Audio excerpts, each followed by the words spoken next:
Hey,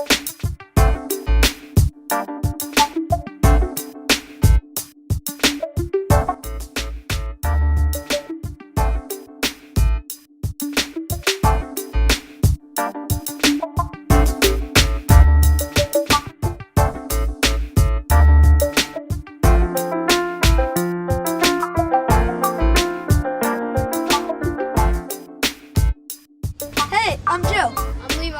I'm Thomas. Welcome to Kids on Sports. Today it's episode 1, season 2. We're on the road at PBA.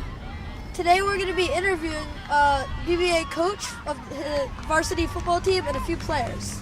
So today we have the coach of the BBA football varsity team. Nice to meet you.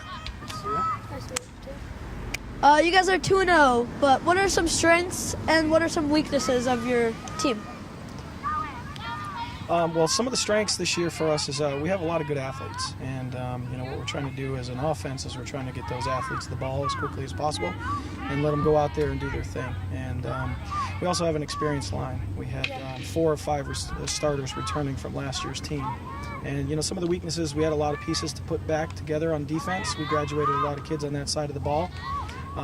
So during the first couple of games, we're just trying to figure out moving kids around where they're most comfortable at in order to be successful. Here. Would you rather have win back-to-back champions or have one of your players go to the NFL? Well, I think both would be cool, but if I had my pick, I think I would rather have the back-to-back state championships. Because I think one of the things that we're trying to look at here as a program is that the work that you put into it, you'd like to see some dividends paid on the other side. And, the individual stuff is wonderful, and obviously if you have somebody with that kind of talent, that's rare. But, I think for the experience that we're trying to put together for our players, we're looking for the wins. Yeah. Why do you like to run the no-huddle, high-tempo offense? Well, I think it gives us several advantages over the defense. One being we get to dictate the tempo. So we don't, the defense is really playing to what we're doing, not trying to play to what they're doing. We limit substitutions because if we're playing really fast, it's hard for the other team to get subs on the field while we're playing fast.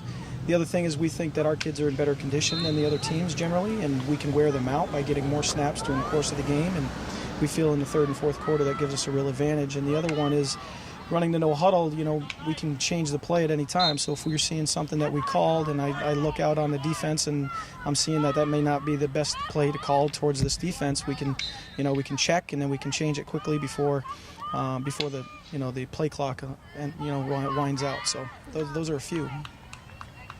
Well, good luck today, and I hope you guys pull off the win. 3-0. Thank you for coming. Thanks for coming. Thanks, guys. Appreciate it. Yeah. All right, bye. And now we're going to be interviewing Joe McCoy. Welcome to Kids on Sports. How you doing, guys? Thanks for having me. Yep. What are some of your goals for this season? So for this season, as the quarterback of the team, some of my goals is to be able to read the defense a little better, to find their strengths and weaknesses. And on defense, I got to be able to call out the defense we want for that particular unit they have set up. So I'm kind of the quarterback on both sides of the ball out there. So I want to grow as a leader out there. What is it like to be part of the McCoy family? It's stressful. It's stressful. I'm kind of getting pressured because there's been some good McCoys that have gone through the program. So I'm just trying to have my own shoes to fill and just be the best I can be. What is your favorite position to play in football? I think I like defense a little more, so I think safety is my favorite position, just because I like kind of disrupting the other team's offense and kind of making big plays on defense. I think is the key to winning games. Well, good luck today, and Thanks for coming. Thanks for having me, guys. bye. Well, now we're welcoming David Keys. Thanks for coming.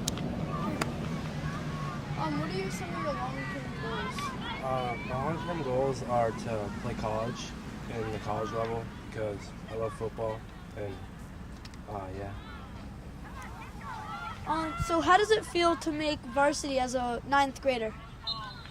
It's a special feeling because not every 9th grader can do it. Not even some 10th graders can do it. And I just get to play with all these amazing athletes, and it's just a great feeling. Nice. What do you need to do to help win today? I need to remember the plays on offense because it's hard as a 9th grader to keep flow with all the seniors and juniors who already know the plays. And on defense, I have to get off the ball as quick as possible. Thank you for coming, David. Thanks for having me. So today we would like to welcome Siobhan to our show. We have some questions starting with Joe. So, when did you learn to play football? I started playing football my junior year, and I kind of I just fell in love with it after because I came in sophomore year, and I just fell in love with it after watching on TV and stuff, and my dad kind of taught me into it and stuff. I was a soccer player at first, but I love soccer, but football just took me over. You know what I'm saying? It's a good sport. And, yeah. Did you learn how to play football in your junior year? Yeah, that was my first year of football. Is football popular in Jamaica? I don't really know because when I was in Jamaica, I didn't even know about football, to be honest. It was mostly rugby. Yeah. So some of the sports that I played was I played soccer, I played cricket, and I did a little bit of track and field, but yeah, that's about it. Is your family worried about all the injuries you take when you're running up and getting tackled by everyone? You know, every family worries about injuries and stuff, but they know I'm tough and they know I can handle myself, so they know whatever I get into, I can handle it, so I'll be good. Okay. Cool. Thanks for coming. Yeah, thanks for coming. Thanks for having me.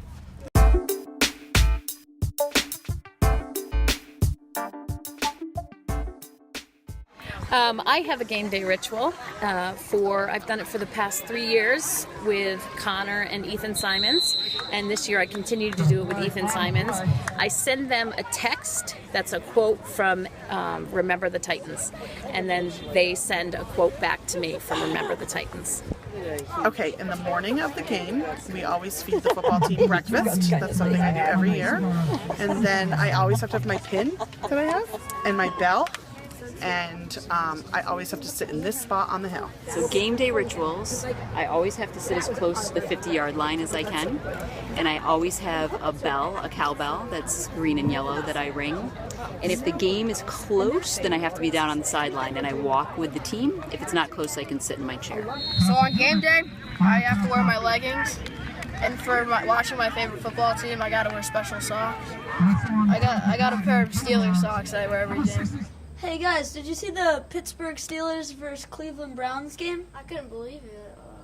The Browns actually tied for once. Yeah. Well, that brings us to our discussion topic. Do you think it's okay to tie in a game? What do you think, Joe?